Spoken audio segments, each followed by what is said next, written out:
Hello and welcome to another SonicLAB. The time has come for us to take a look at the brand new Dave Smith Instruments Prophet X. Now, I did run a preview a couple of weeks back, just sort of giving you a rough idea of what the architecture was, and just playing a few sounds and asked for some questions, which I'm sure you'll have about this, because it's quite a deep synth. It's a very much a different sort of thing from Dave Smith.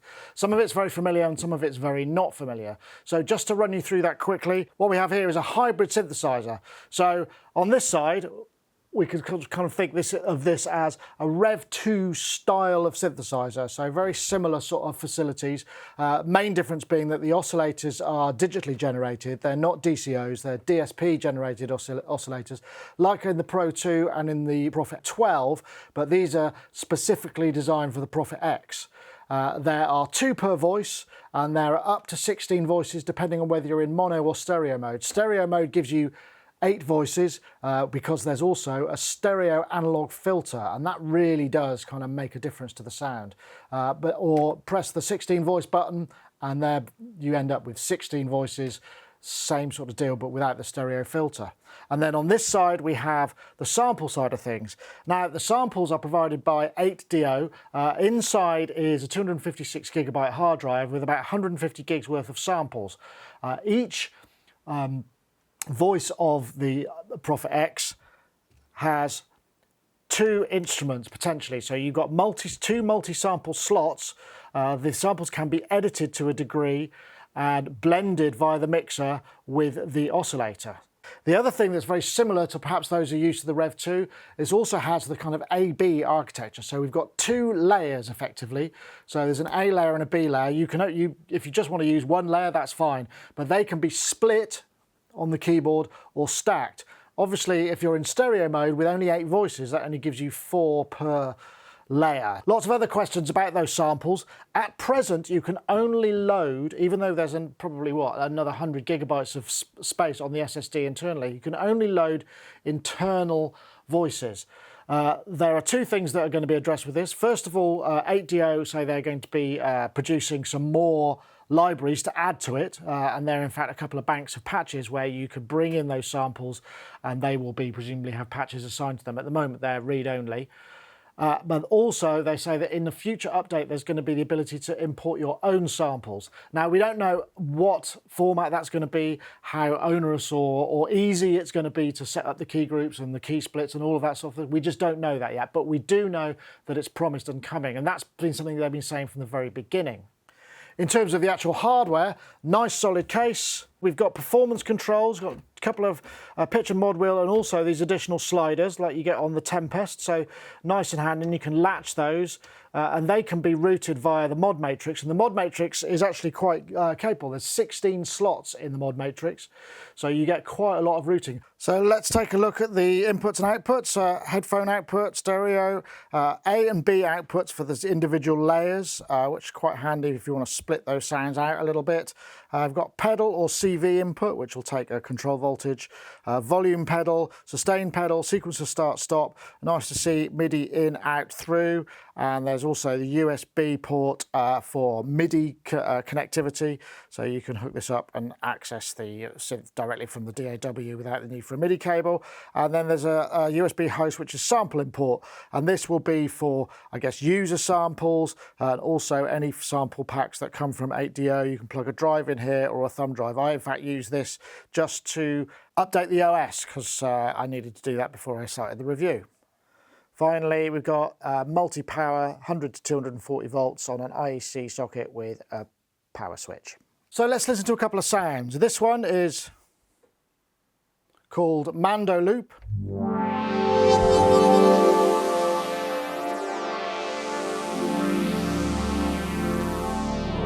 And if we deconstruct that, we can see what's going on. So we'll start by turning down the samples.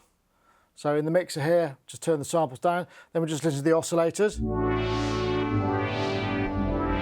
We've got a kind of nice sort of 2 oscillator synth sound, which is made up. We take the effects off of that sound and that sound, slightly detuned. Then if we turn the sample level up, some interesting stuff going on there. Let's take the reverse and the loop out, and take the filter and the amplitude envelopes off, we've got a mandolin sample, and this one's stretch, so we take the stretch off. We've got velocity key groups. This is in stereo mode, so if I take it into mono mode with 16 voices, you can hear the sound of that stereo filter makes all the difference to the sample. It creates this lovely width to it. So it's very tempting to use 16 voices. It really does sound nice with 8 voices, but that is just one of the basic patches. Let's try a couple more. This is again the 1928 Grand.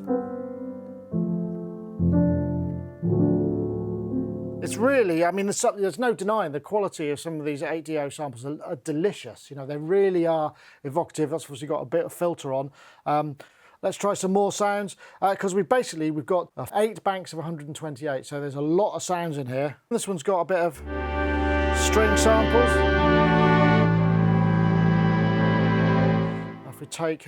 This is just samples, but I guess what you want to know is sort of the nitty gritty, and one of the things I've been asked a lot about is how much sample editing is there. So let's take a look at that. Let's start with basic program, and I'm just going to bring up the sample edit here, which is I'm using the allophone percussion tonal group mallet A, and that gives me this take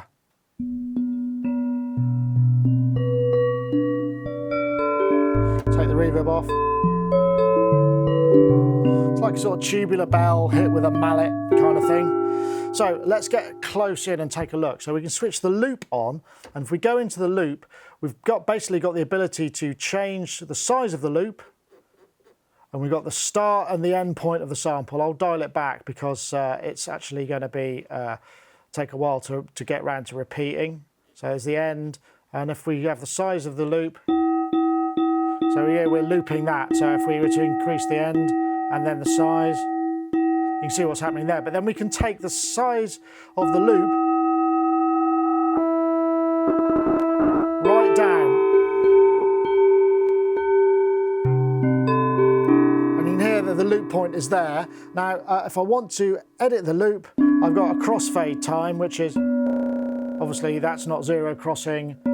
So I can start to introduce a crossfade. I've got a regular mode and a pitched mode, so that it stays in tune, I guess, with the sample. And I've got 255 elements of that. The only thing is, the crossfade sounds like it's linear, so there's always going to be, unless you're lucky with finding the exact sample crossing point and you haven't got any waveform display, you're going to get a bit of glitching.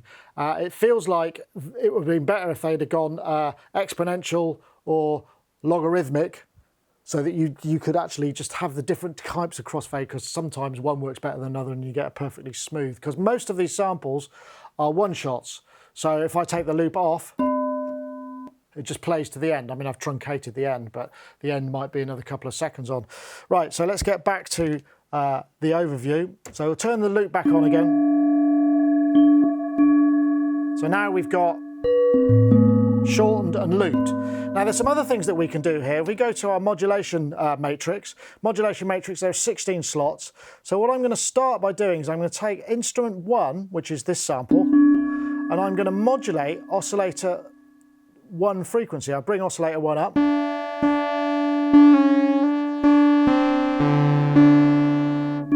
The other thing I'm going to do is, if you can see here, I'm taking the cutoff frequency down, but the sample is not going to the high pass filter, and that's because, low pass filter, and that's because we can basically, where is it? It's in, if we go back to our sample, we can bypass low pass filter. That's going via the low pass filter, that's not. This is still a stereo sample.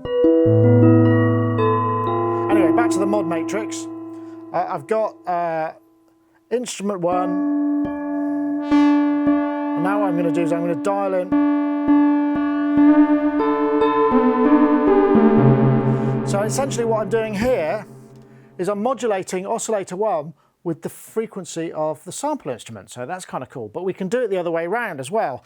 So now in this slot here, I'm going to take oscillator 2, if it's a bit small, and modulate oscillator 1 frequency.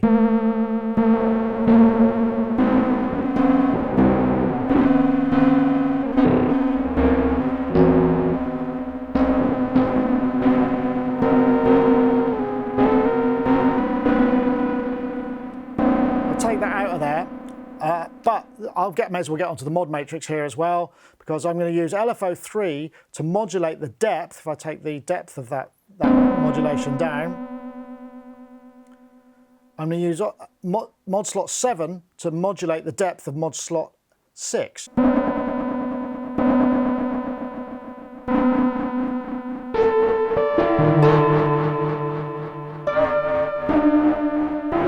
So some quite interesting stuff. Put a bit of reverb on it.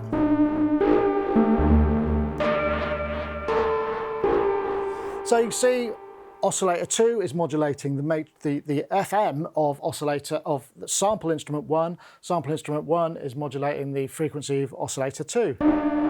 Of Oscillator 1, sorry. So we've got some really interesting routing possibilities. Now, what I also like about that is it demonstrates the mod matrix, and the mod matrix can get reciprocal. So you could easily, if you didn't get the scaling you wanted, you could modulate the depth of something else via something else and then via final distillation. So you can have all of these kind of quite complicated routing set up, and that's actually quite nice. So I quite like that sound. That's got a kind of decent vibe to it. I'll take it out of stereo mode just so you can hear the difference.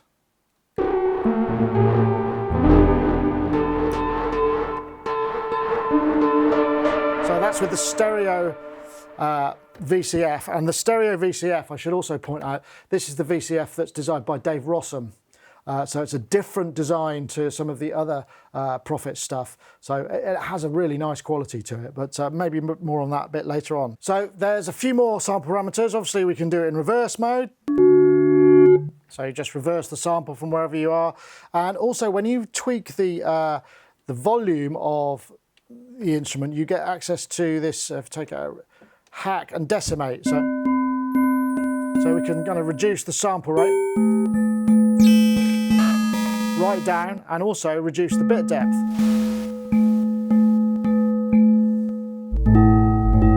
Which means essentially that you can create these kind of 12-bit samples out of these lovely stereo, lovingly sampled. So you do get some additional kind of parameters. As far as the actual kind of parameters of the sampler, that's kind of it, apart from when you start feeding it into the synthesis engine. There's another one thing that I should mention. When you're editing the loop, doesn't matter how long the actual sample is, or the start and end point, you only get 999 increments. So if you've got a half a second sample, obviously the granularity of this control is much better than if it's maybe a 10-second sample. And the same goes for the loop start and the end point. So, you know, because you've got no waveform, there's also this issue of granularity, and that depends on how big a sample is. So sometimes you might not be able to get it to do exactly what you want, because one increment of the sample end or the sample size or the sample center might be a whole bunch of samples rather than individual or very small numbers of samples. So I've been asked a lot about what kind of samples are in here. Now, I'm not going to be able to go through all of them, but there's a few sort of highlights will hopefully give you an idea of what sort of stuff is in here. So we get a bit of a close-up here. The first group is ambience, and we've got these kind of interesting sets of weird and wonderful. Some of my favourites, though, are the organic ambiences, and we've got different sort of textures on each key, so we could then maybe choose to stretch that and maybe use that as part of another sound. Coming back in, yeah, there's quite a lot of these. That gives you a bit of stuff to go to. We've got basses. There's all sorts of kind of little acoustic bass type things, different sort of noises. Again, this is just going straight through. There's no filter on this at all. One of my favourites is the Bazantar arcs, and that gives you this kind of bowed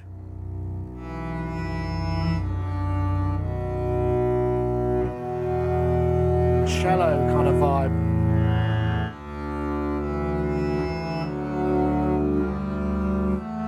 Which I really like, you know, put a bit of reverb on that, maybe loop it up, and you've got some really sort of expressive sounds. More of these, there's a few of those. There's different Bazantar, not quite sure what they are exactly, but electric basses, different articulations like finger drops, which you might want to use, I suppose, finger harmonics. No velocity switching on some of these. Let's go on to another key group. We've got brasses. So ensembles is kind of interesting. So we've got a nice muted stereo. No velocity switching on this particular one. Let's try.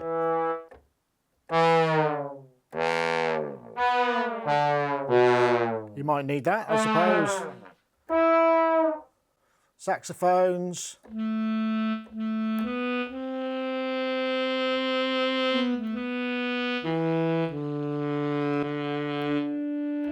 Put a bit of reverb on. I mean, they're okay. They're not like, you don't think, oh, that really evokes a saxophone. You could play these lovely solo lines. But I suppose that's not the point. They're supposed to be building blocks to add to the other synthesis side. Perhaps this one you might want to use with a bit of effects on for that sort of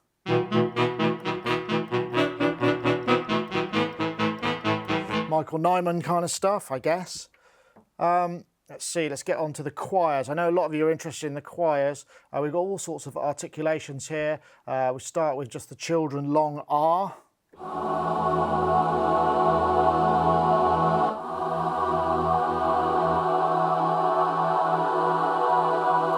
And they sound lovely. You get these really big kind of demonic clusters. Lots of different articulations of that, all as separate patches.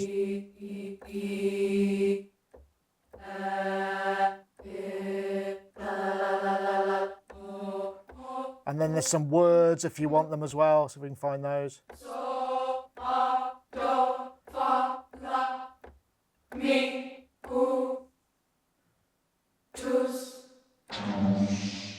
I mean, not quite Votork's kind of way that you get in a fully blown choir thing, but you know, some nice things that might be nice to kind of put under it.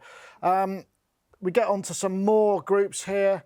Cinematic, there's lots of sort of interesting textures and sounds. Drums. Various different effects. I won't go through them all. Some quite nice guitars.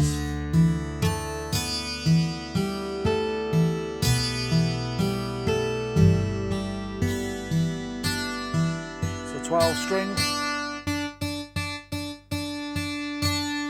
Sounds like there's 2 or 3 key switches on there. Keyboards, clarinet. There are some nice clarinet presets. Remember, we're just listening to the raw samples here. There's no kind of other programming going on.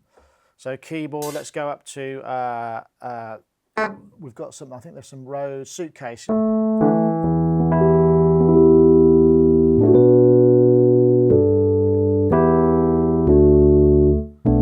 And again, we haven't got masses of velocity switching. They're quite nice, but if you were to do,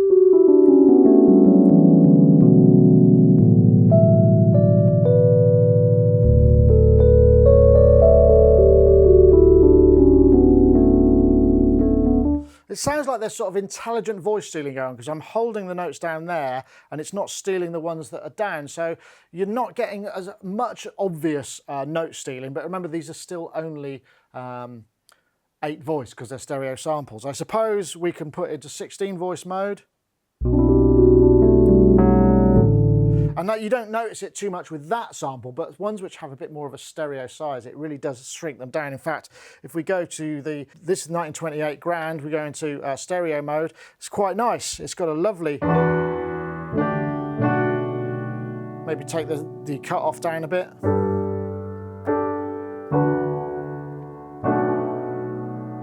Put that into mono mode, and it really does just go whoop. And, you know, that kind of is a shame. And that also then highlights, you know, it'd be lovely to have more voices, wouldn't it, of these lovely stereo samples, but we just don't have them, I'm afraid. Various different strings.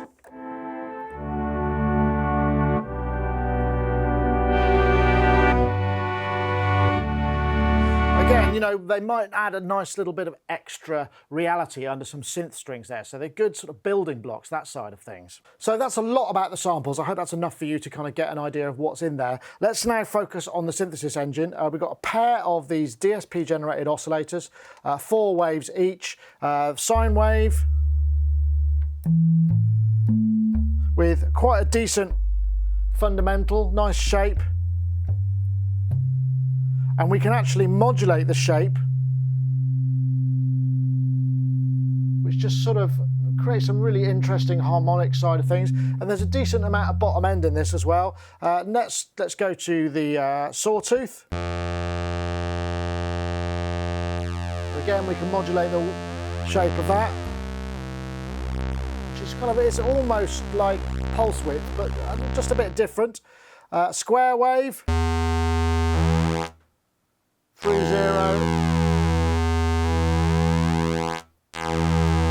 Square wave's got a really nice fundamental down there actually. Again, we're just listening to these sort of straight through, nothing going on with the drive of the filter or anything. And then finally, super saw, which is kind of duplicates the saw wave.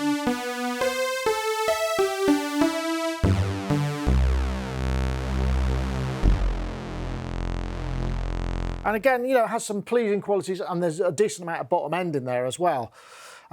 I was asked specifically about the slop too, because there is, particularly if we bring up,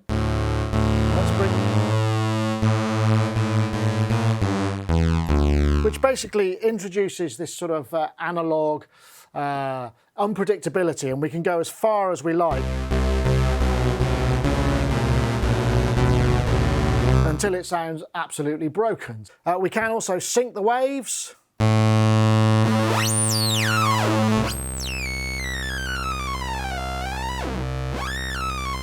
And again, because we've got this chromatic approach to the tuning of the oscillators, we don't get a totally smooth sync if we're going to be doing it manually, but we can dial in some LFO. Let's go into...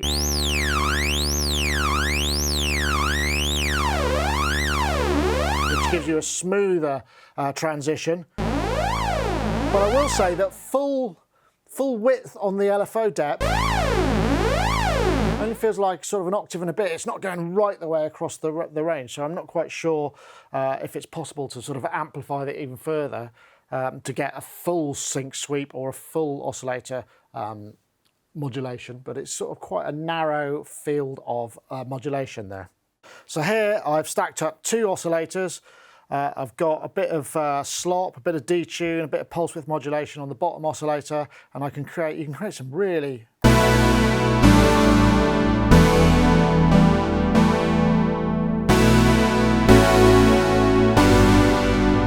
quite massive sounds there. And if we look at some other things that are going on, I can go into 16 voice mode, which is basically narrowing the stereo field. Doesn't really make much difference, but there's this nice little extra parameter that we can go in. If we just wiggle the amplitude, we can have voice pan, so we can create some actual pseudo stereo even when in 16 voice mode. So now we've got same voice, out of stereo mode. And yeah, the stereo filter makes a little bit of difference there, but not like a massive amount. So you can still create that kind of voice panning effect using those, and you get these kind of quite big polyphonic sounds. So now coming back to the filter, let's just take a listen. Usual sawtooth, let's do a sawtooth to the filter.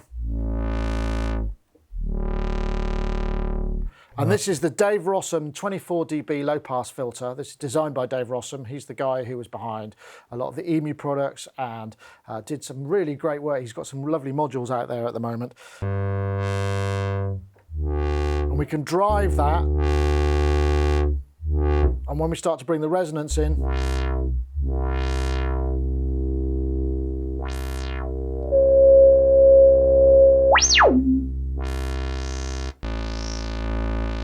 we do get a little bit of a loss of low end when we add the resonance, but it's not very pronounced, so that's quite nice. Maybe there's some compensation, or it's just a slightly different design filter. So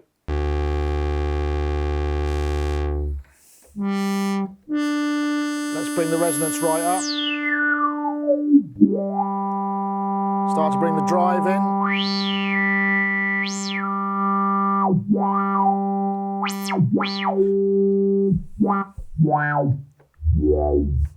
It does add a little bit of extra burn, but it's not maybe as extreme as, say, a Moog filter or some of the other kind of hotter filters that we get out there, which I think is kind of quite nice. I mean, I suppose the only downside is it's not a multi-mode filter. It's just a low-pass filter. There's no other modes of operation. And yes, if we take the oscillator down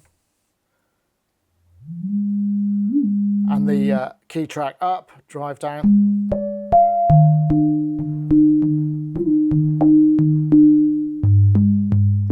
does track, although not over the entire width of the keyboard. It may just be that I need to recalibrate this, but it will do filter tracking if that's what you want. That's just the sound of the filter. So what I'm going to try and do is sort of whip through some of the other synthesizer parameters, because obviously there's a lot to get through in this synth. I hope I've covered enough of it with this, but as you can imagine, you know, with all the samples and then the kind of Rev 2 style engine, if you want to know a bit more about that engine, I would definitely recommend you check out the Rev 2 review that we posted earlier, and a lot of those things are very common to what this is doing. So I've got a patch here which is doing a bit of filter mod, a bit of VCF mod via the envelope. But what I'm going to do now is I'm going to bring in the LFO, try and get through a few things going on in the same time. So what I've got here is, with the LFO, what I can do is I can either set the destination in the LFO page or via the mod matrix. Destination, I think I'm going to do it this way. So I oscillate as all frequencies. So at the moment it's a square wave. So I'm going to dial in. I think it's the precise amount I want, I believe, is 84.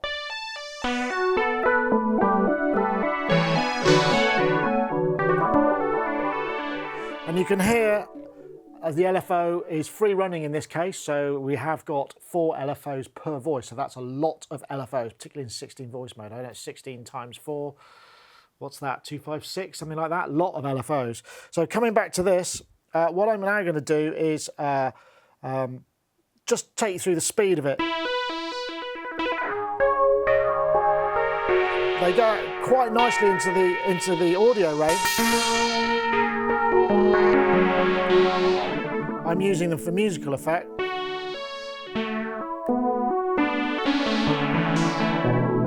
So that's quite a nice sound. The other thing that we're going to look at is the effects, because the effects in here are very similar to the Rev 2, but what they've done, one of the criticisms I had with the Rev 2 was there wasn't really a reverb that kind of just got too big, you know, really over the top. They fixed that here. It's called Super Plate. So if I switch that on, turn up the mix, it's not quite frozen, but it's a very, very long reverb, and we've got the ability to, it's like a tilt EQ, high pass, down to low pass, so you get lots of, I'll take that down and take that down. So now we can have a look at how this is going to sound.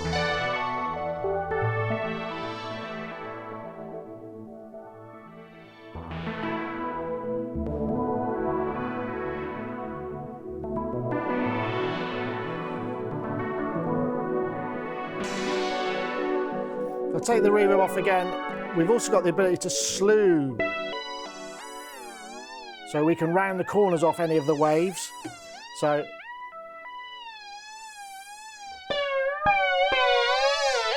that's square wave. Change the phase. Wave reset means that each key trigger will reset the wave. So we'll put the effects on and we'll do a bit more playing.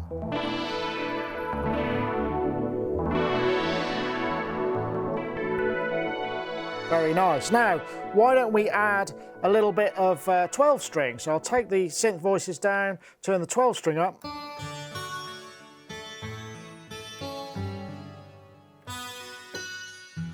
I'm bypassing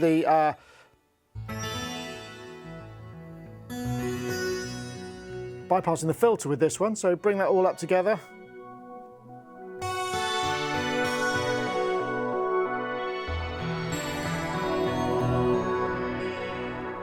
That's really nice, isn't it? I mean, that's got a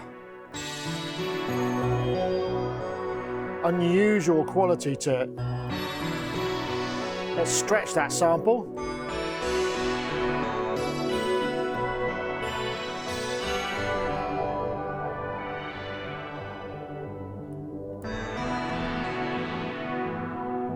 Yeah, I like that. I mean, you know, that's a really quite an interesting poly sound. We put the, just out of interest, let's put that into 16 voice mode. So we've monoed the sample, but we've still got that sort of LFO, the voice panning. So we're still getting some nice stereo stuff. So while the stereo limitation in the voice is an issue if you're relying on the stereo width of the samples, for the synthesis stuff, it doesn't matter quite so much. So it's nice to have those two options. There's one other big difference with the effects as well. We've actually got 3 parameters that we can now modulate via the mod matrix. So that makes the effects engine a bit more of a kind of creative tool and sort of integrates it with the synthesis a bit more. So that's quite a cool effect there. The other thing that's slightly different is, as well as the arpeggiator with the clock divide, we've also got the sequencer, and this is just a basic sequencer.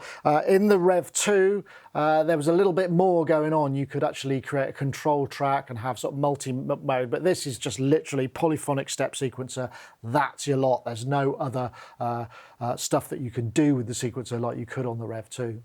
A couple of other things. We've also got these auxiliary envelopes 3 and 4, which provide additional envelopes, ADSR envelopes. So they also have the delay function, but you need to get to those via the envelope 3 amount, and that's on a soft knob rather than a dedicated knob.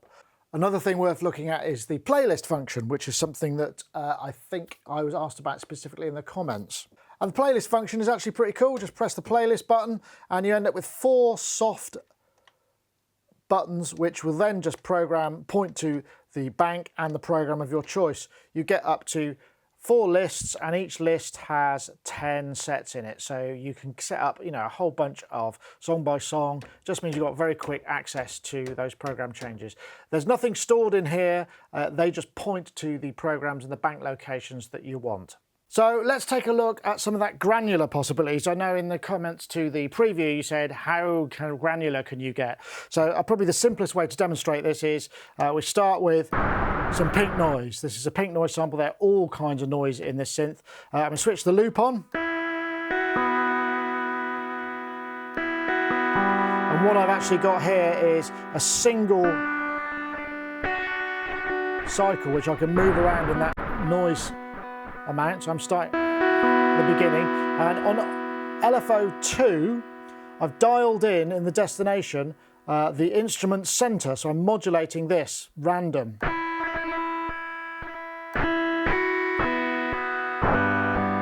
which is quite nice.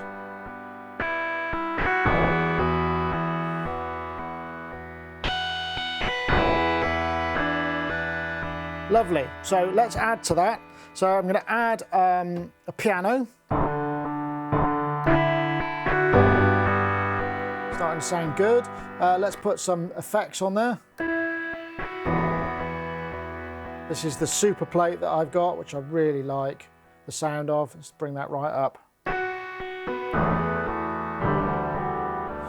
Okay, what am I going to do next? Right, on oscillator 3, LFO 3, I'm bringing up oscillator 2, which has basically a detuned super saw wave, which adds even more. But then I'm going to modulate the slop amount.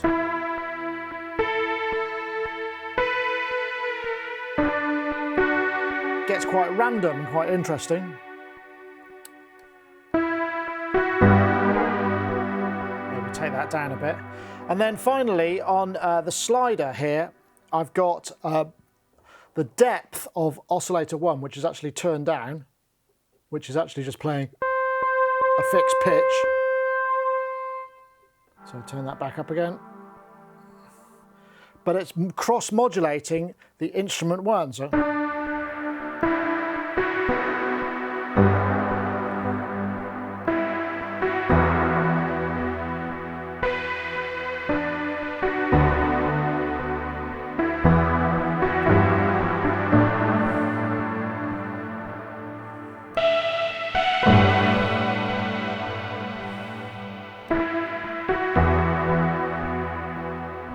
let's put some chorus in as well.